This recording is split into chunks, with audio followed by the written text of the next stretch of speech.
The Canadian government on Saturday moved to end a strike by Air Canada's cabin crews and require binding arbitration to resolve their contract impasse.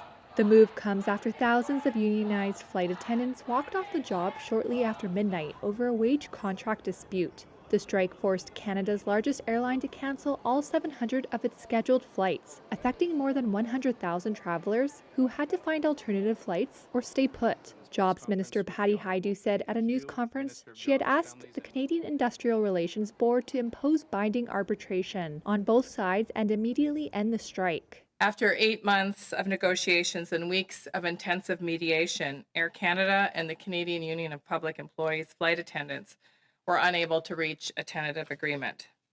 The government firmly believes that the best deals are reached by the parties at the bargaining table, and we will never stop believing that.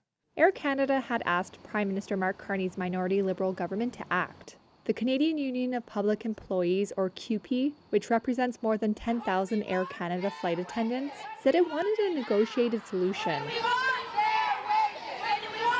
Earlier in the day, hundreds of Air Canada employees formed a picket line outside Toronto Pearson International Airport. I'm absolutely heartbroken. It's not something we want. We want to be flying.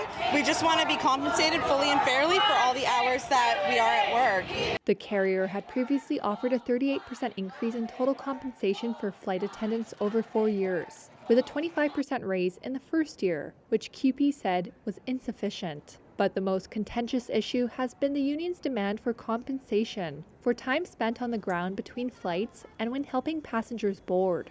Attendants are currently paid only when the plane is moving. Hajdu said Air Canada indicated it would take 4 to 5 days to resume full operations.